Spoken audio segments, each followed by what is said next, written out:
Est-ce que toi aussi, tu as parfois l'impression de passer ta journée à faire plein de choses dans ton activité, mais qu'à la fin de la journée, tu te demandes ce que tu as réellement fait avancer? Tu as travaillé, tu as répondu à des messages, tu as peut-être publié sur les réseaux sociaux, tu as réfléchi à ton offre, tu as commencé quelque chose et puis tu es passé à autre chose. Et à la fin, tu es fatigué et tu n'as pas forcément l'impression d'avoir avancé. Alors, tu te dis qu'il faudrait peut-être être plus organisé, plus régulier, plus motivé ou peut-être travailler encore davantage. Mais si le problème n'était pas que tu n'en fais pas assez, si le problème était plutôt que tu ne sais plus quelle action est réellement prioritaire pour ton activité. Aujourd'hui, je vais justement t'aider à comprendre pourquoi tu peux travailler énormément sans obtenir le résultat que tu attends. Et surtout, je vais te donner un exercice très simple pour savoir ce que tu dois arrêter, continuer ou modifier. Parce que tout changer n'est pas une stratégie, mais savoir quoi changer, oui. Donc bonjour, moi c'est Blandine, je suis coach d'affaires et j'aide les entrepreneurs à comprendre ce qui bloque dans leur activité, ce qu'ils doivent réellement mettre en place, ajuster ou transformer pour obtenir davantage de résultats. Et aujourd'hui, j'ai envie de te parler de cette fatigue que beaucoup d'entrepreneurs connaissent. La fatigue de devoir penser à tout, trouver des clients, créer du contenu, être visible, travailler sur son offre, répondre aux messages, ou encore faire de la prospection, gérer l'administratif, essayer d'être présent sur toutes les plateformes, Facebook, Instagram, LinkedIn, YouTube. Et en plus de tout ça, eh bien, on entend constamment qu'il faudrait faire encore autre chose. Publier davantage, faire plus de vidéos, créer un tunnel de vente, organiser une masterclass, envoyer des emails. Alors, forcément, tu ajoutes des choses et tu essaies une stratégie et puis une autre. Et tu commences quelque chose et comme tu n'obtiens pas immédiatement de résultats, tu te demandes si tu ne devrais pas changer. Et du coup, tu te retrouves avec beaucoup d'actions, mais sans savoir exactement laquelle réellement apporte des clients. Et c'est là que tu commences à t'épuiser. Parce que en fait, tu peux toujours trouver quelque chose de nouveau à faire dans ton activité. Le travail n'est jamais complètement terminé. Tu peux toujours améliorer ton offre ou alors refaire une publication ou modifier ton site internet, regarder une nouvelle formation, tester de nouveaux outils, mais être très occupé ne signifie pas forcément que ton activité avance. Et ça, c'est important à comprendre parce que lorsque les résultats ne sont pas là, on a souvent tendance à penser que l'on n'en fait pas assez. Alors que parfois, on en fait déjà beaucoup trop. Donc le problème n'est pas forcément la quantité de travail, le problème c'est que toutes nos actions ne produisent pas le même résultat. Donc tu peux passer 3 heures à refaire les couleurs de ton site internet, à la fin, tu as travaillé pendant 3 heures, oui. Mais est-ce que cela t'a permis de parler à un client potentiel? Est-ce que cela t'a permis d'obtenir un rendez-vous? Est-ce que cela t'a permis de faire une vente? Pas forcément.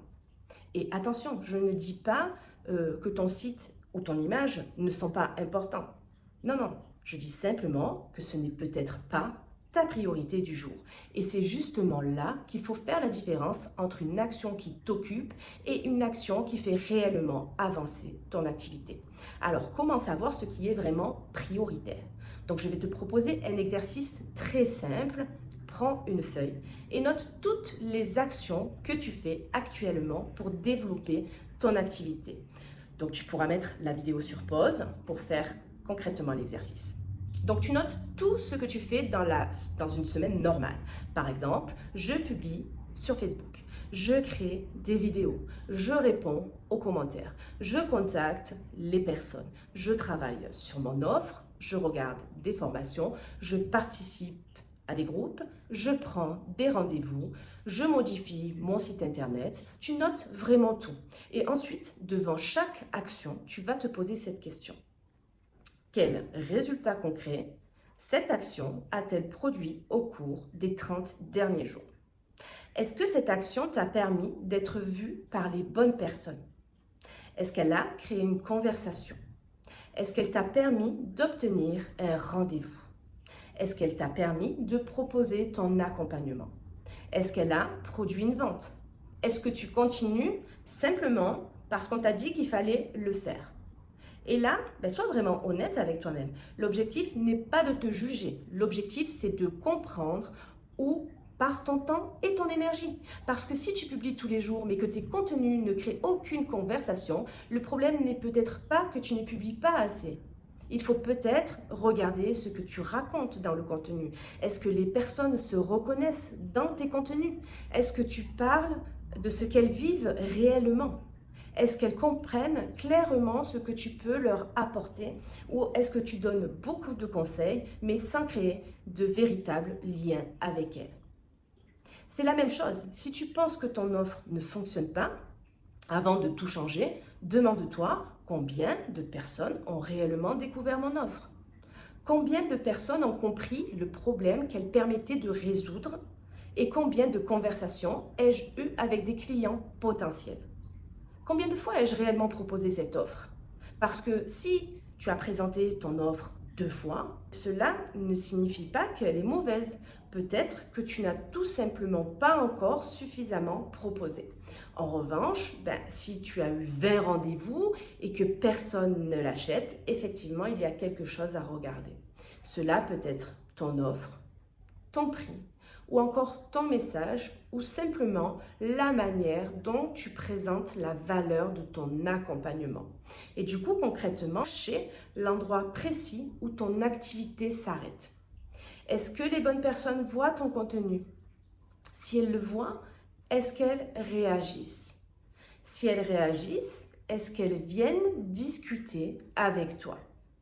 Si elles viennent discuter avec toi, est-ce qu'elles acceptent d'aller plus loin, de prendre un rendez-vous? Donc, si tu as des rendez-vous, est-ce que tu arrives à faire une proposition d'accompagnement? Donc, l'endroit où les personnes s'arrêtent te donne déjà un indicateur sur ce que tu dois travailler. Si personne ne voit ton contenu, tu as peut-être un problème de visibilité. Donc, si les personnes voient ton contenu mais ne réagissent jamais, ton message n'est peut-être pas suffisamment précis.